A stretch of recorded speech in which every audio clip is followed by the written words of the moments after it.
The most potent type of lyrium, being crimson in hue, was recently found in the deep roads in 931 Dragon. Its potency is such that those who possess it may be imbued and possess magical-like power, regardless of whether or not they are a mage.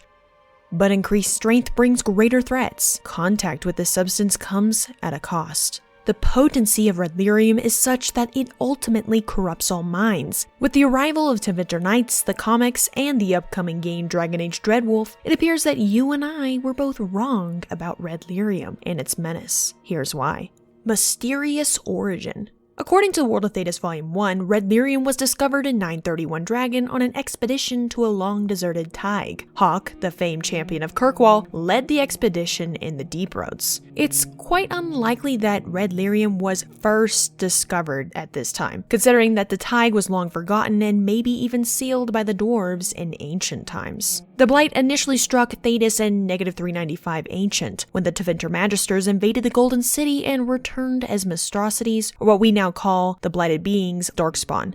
But lyrium is quite different. Lyrium seems to exist well before the Veil's creation. It also appears to exist abnormally within the Fade as well. So while Hawk was not the first to notice red lyrium from this Tig, the dwarves and even the Elven were perhaps the first to discover this mysterious origin. It is said that in the ancient times of Thedas, prior to the establishment of the Veil, Elven kings and generals ruled the land. The dwarves, who are said to have lived underground even at that time, were sacrificial laborers for the Titans. The Elven generals or gods sought the Titans' blood Isana, which translated to lyrium. They fought the Titans and exploited it for their own advantages, presumably for magic. They made a mistake when they killed the Titan though. It caused the elves to lock the tunnels beneath Thedas. This awoke something far more worse than the Titan. This is where the origin resides. Lyrium, which is blue in color originally, now became crimson.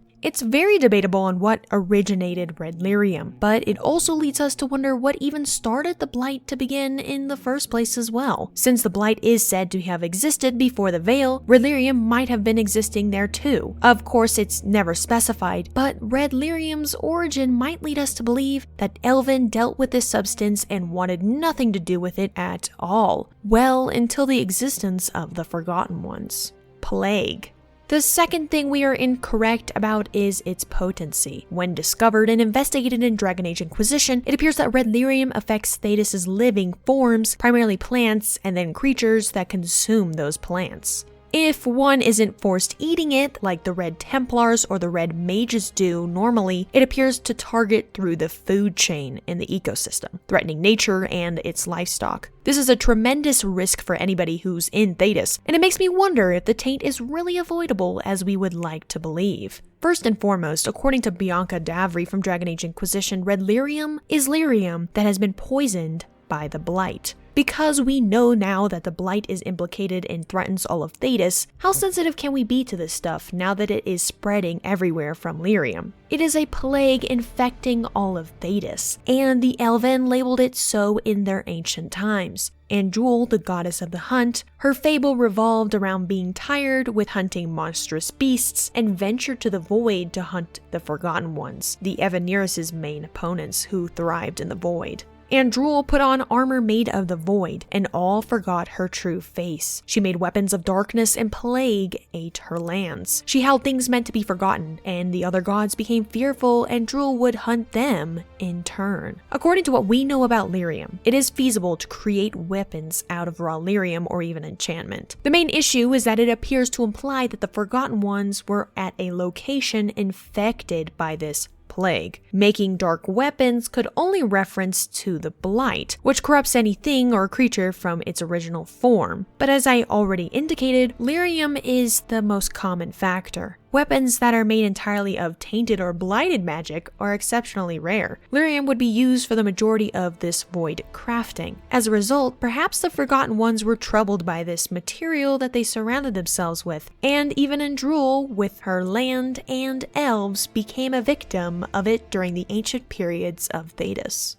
It hungers for more. When red lyrium is digested, the material proceeds to eat the host's body until they themselves become that very item. Something that perplexes most fans, and even me, about red lyrium is its unending cycle to consume its victim. It's seen with the Red Templars, and it's tragically seen with Meredith in Dragon Age 2. According to Cole from Inquisition, red lyrium has a hunger like no other. Its rage causes this substance to bend the will of people who consume it. They surrender to its nature and begin to feed off of it more in order to achieve a greater power. It's also uncertain what takes control in the victim's mind. Either the victim enjoys the power it brings, so they eat it, or the substance indoctrinates them to feed on more until their whole essence is destroyed. Red lyrium eats the physical body and infiltrates the psyche, and finally, it transforms them into what started it all, crystallized red lyrium. The red lyrium that surround Thetis could, for all we know, be actual living beings. So this is its hunger to expand and flourish in Thetis. However, Knight Commander Meredith is an exception with her look from the red lyrium idol, but the goal remains the same, to gorge on red lyrium. We witnessed this happen to Bartrand's servants in Dragon Age 2, and nothing appears to stop this until we eliminate red lyrium from the victim, which always seems to be too late for the majority of these individuals.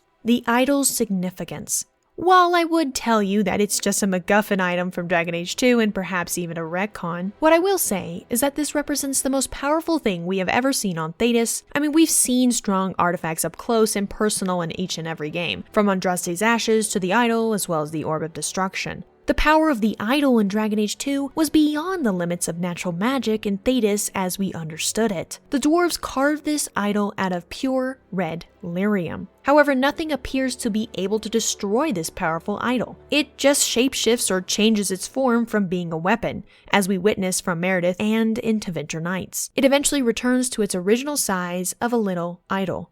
While it doesn't appear to be destroyed by simple methods, the Dreadwolf claims this idol to be his. You use my idol carelessly to vandalize the Sea of Dreams, now feel the pain of what you have created. Not to mention, the portrayal of the idol is evident yet unknown. Based on the descriptions, we may guess that these front-facing figures resemble either a god mourning her sacrifice, two lovers, or a couple hugging. The importance of this idol, on the other hand, appears to call back to the attention of the Dreadwolf. Given that red lyrium is now a greater menace to Thetis, what makes the Dreadwolf need this, let alone claim it as his own? This is where we are completely mistaken, because the red lyrium idol could actually pose a significant danger to the Dreadwolf's demise. A weapon against the Dreadwolf. Maybe I'm incorrect, but maybe by the time Dragon Age Dreadwolf comes out, you'll forget what I've said. The Dreadwolf may require the red lyrium idol because it could be a weapon capable of defeating him. We know from Dragon Age 2 that it can be transformed into a weapon used by Knight Commander Meredith. According to Tevinter Nights, it is also transformed into a blade when they conducted the ritual with this idol. The greatest indication that this is a weapon against the Dreadwolf comes from a large codex portraying a wolf battle. This codex entry is found in the Jaws of Hakon DLC. It recounts a mysterious fight that included Inquisitor Ameridan and his Templar companion, Heron.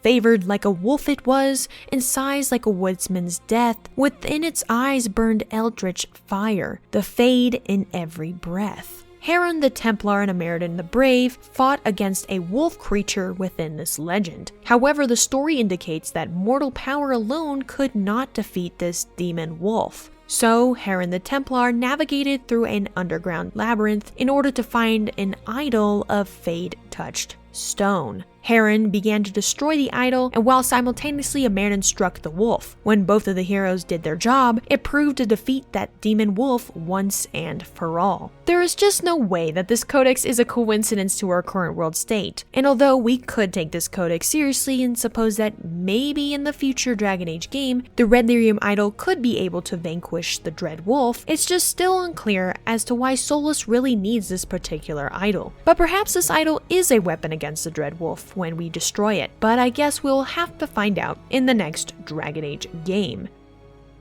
But with that, we are going to wrap up. You and I were both very wrong about red lyrium. Do you think that red lyrium is a big threat to Thetis? Let me know in the comments down below. Thank you for watching, and I will see you in the next video.